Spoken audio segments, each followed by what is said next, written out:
The movie opens on Tesok, a seasoned Baduk Go player, engaged in a high-stakes underground match. Despite his skill, Tesok loses. Munok, his older brother, watches the game unfold from the sidelines. Sensing an opportunity, he approaches his younger sibling. "You'll either get rich or get buried," Munok warns, his eyes gleaming with a mix of ambition and danger. At first, Tess refuses, instinctively wary of the risks that come with his brother's proposals. Yet, under Munok's persistent pressure, he reluctantly agrees to another match. The two drive to an unfamiliar, secluded location. Once there, Munok leaves Tess behind, and Tess is introduced to a man named Trick. Trick isn't just the driver, he's part of a well-oiled system of secrecy, covertly relaying game moves to Munok via a hidden earpiece. As the game goes on, Salu, the menacing underground player opposite Tesok's brother, starts to notice something strange. The moves being made aren't just unpredictable, they're erratic, almost unnatural. Salu, growing suspicious, strips off his shirt in an attempt to prove his innocence, cracking a joke about how he doesn't care for summer. "When the heat's on, some people really feel it," he says, his eyes never leaving the board. Tesok's brother, trying to keep things light, awkwardly responds, "I prefer the cold." The tension in the room rises. It's clear something's off. Salu isn't the only one being guided from the shadows. It's revealed that he's getting moves from an old masterful Go player named Wong. Watching the game closely, the lord who runs the underground gambling ring decides to switch Salu's guide, replacing Wong with a younger, mysterious woman known as Beeb, said to have extraordinary Go talent. Meanwhile, disaster strikes on Tesok's side. Trick suddenly bolts out of the car, clutching his stomach in agony. The weather worsens, and the transmitter connection is lost. Tesok's brother, now on his own, makes a rash, fatal move. The game is lost. The villains close in on the abandoned car where Tess sits. A thug drags him away and forces him inside the building, where the underground game is taking place. Trick, helpless, watches from the outside, unable to intervene. Inside the hall, Tess witnesses the brutal consequences. His brother, now stripped of his dignity, is beaten mercilessly. The gangsters discovered the hidden transmitter. Munok pleads for mercy, but his voice falls on deaf ears. Then, it's revealed that the money he brought to stake was counterfeit. Enraged, one of the thugs slaps Tesok's brother mockingly and shoves the fake money into his mouth. They beat him savagely with a cudgel. The Lord, savoring the moment, orders Munok to eat the ghost stones, an act of utter humiliation under the threat of death. Turning to Tesok, the Lord offers him a grim deal: defeat him in a game of Baduk, and both brothers will walk away alive. Weeping, Tesok sits at the board. But under the crushing pressure, and without the tactical support he's used to, he falters. His inexperience in such high-stakes games shows. He loses. Furious, the Lord brutally kills Tesok's brother, then frames Tesok by placing the bloody knife into his hands. Plot twist: the stakes were never metaphorical. Elsewhere in the criminal underworld, a prodigious girl is brought before the lord of the underground gaming club. She is presented with a notoriously difficult Go problem, a puzzle that only the most skilled players could even dream of solving. If she succeeds, a rich reward awaits her. With a calm demeanor, she effortlessly solves the puzzle. Her handler, sensing the opportunity, names an exorbitant price for her talents. Impressed, the Lord agrees without hesitation, paying the hefty sum and taking the girl into his custody. However, once the Lord leaves, the girl's original handler turns the tables, sending assassins to kill the Lord's men and reclaim the girl. Expecting betrayal, the Lord ambushes the would-be murderers, slaughtering them in a swift and brutal retaliation. In another Baduk club, Beeb, the club's gray-haired master, a relic of a bygone era, mocks her. Beeb, unbothered, retorts with a cutting insult.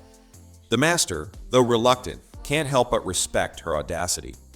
Pleased, the Lord decides to entrust her with even greater responsibility. He charges her with the care of the sharp-minded young girl. 7 years later, Tesok is released from prison. Returning to the home of his late brother, he learns that his young nephew, now an orphan, is being cared for by their elderly grandmother. Promising to return soon, Tesuk heads to a familiar Baduk club.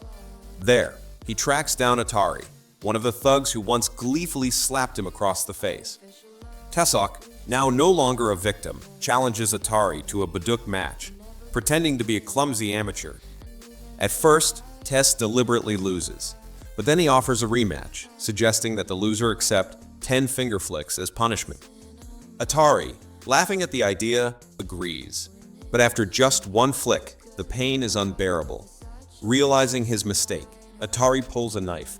In an instant, Tess disarms him, ties him to a pillar, and proceeds to flick him each one a brutal reminder of the past. As Atari's recognition sets in, Tesuk delivers the final flick, blinding him in a quiet act of poetic justice. Revenge served cold. Meanwhile, Trick, now back in the fold, is caught cheating at a Baduk game. As he flees, Tess intervenes, remembering their shared history and his brother's trust. Tess invites Trick to join him in a mission, one that would see them hunt down and destroy those responsible for ruining their lives. Hearing about the reward, Trick agrees without hesitation. Following a clue from his mysterious prison neighbor, they track down Drinking Christ, a legendary player known for his near-supernatural skill. When they find him on the streets, they're stunned to discover that Drinking Christ, also known as God Hand, is blind. Yet, his ability to memorize and play entire games in his mind is nothing short of miraculous. Humbled, Tesuk asks God Hand for training. Though he loses match after match, he refuses to give up. One night, over drinks at a nearby cafe, Tess learns that God Hand too has suffered at the hands of the Lord's gang. Initially hesitant, God Hand eventually agrees to help. Together, they set off to find an old teammate of the Blind Master, a man who now works as a carpenter. This former player had lost his arm in a brutal match orchestrated by the Lord. Despite his injuries, the carpenter agrees to join Tesuk's growing team. Time passes. Tesuk finds himself at the Bando Club, the domain of Selu, known as the Lord. Inside the club's secret rooms, the stakes are astronomical, millions on the line, and entry to these high-stakes games is reserved for the strongest and most respected players. Tesuk plays the part of the perfect loser, intentionally losing money to Selu's men while secretly gathering vital information about the Lord's entourage. Once the information is in hand, Beeb too infiltrates the club, eventually sitting down at the same game table. Intrigued by Tesuk, she senses a strange familiarity but can't quite place him. Meanwhile, the carpenter, a jack of all trades, crafts various gadgets and forges new identification cards for Trick. With these, Trick enters the Baduk Club, posing as a legitimate business owner. His flamboyant and provocative behavior soon draws the attention of Selu's sidekick, the gambler. Trick plays it up, throwing money around recklessly, losing on purpose, and demanding his favorite cigarettes. His antics quickly catch the eye of the club's top players. Using the secret clues given to him by the blind drinking master, Trick wins the game, recovering his initial losses and even taking his opponent's money. To avoid suspicion, he discreetly removes the earpiece he had been using and hides it in a crumpled cigarette pack.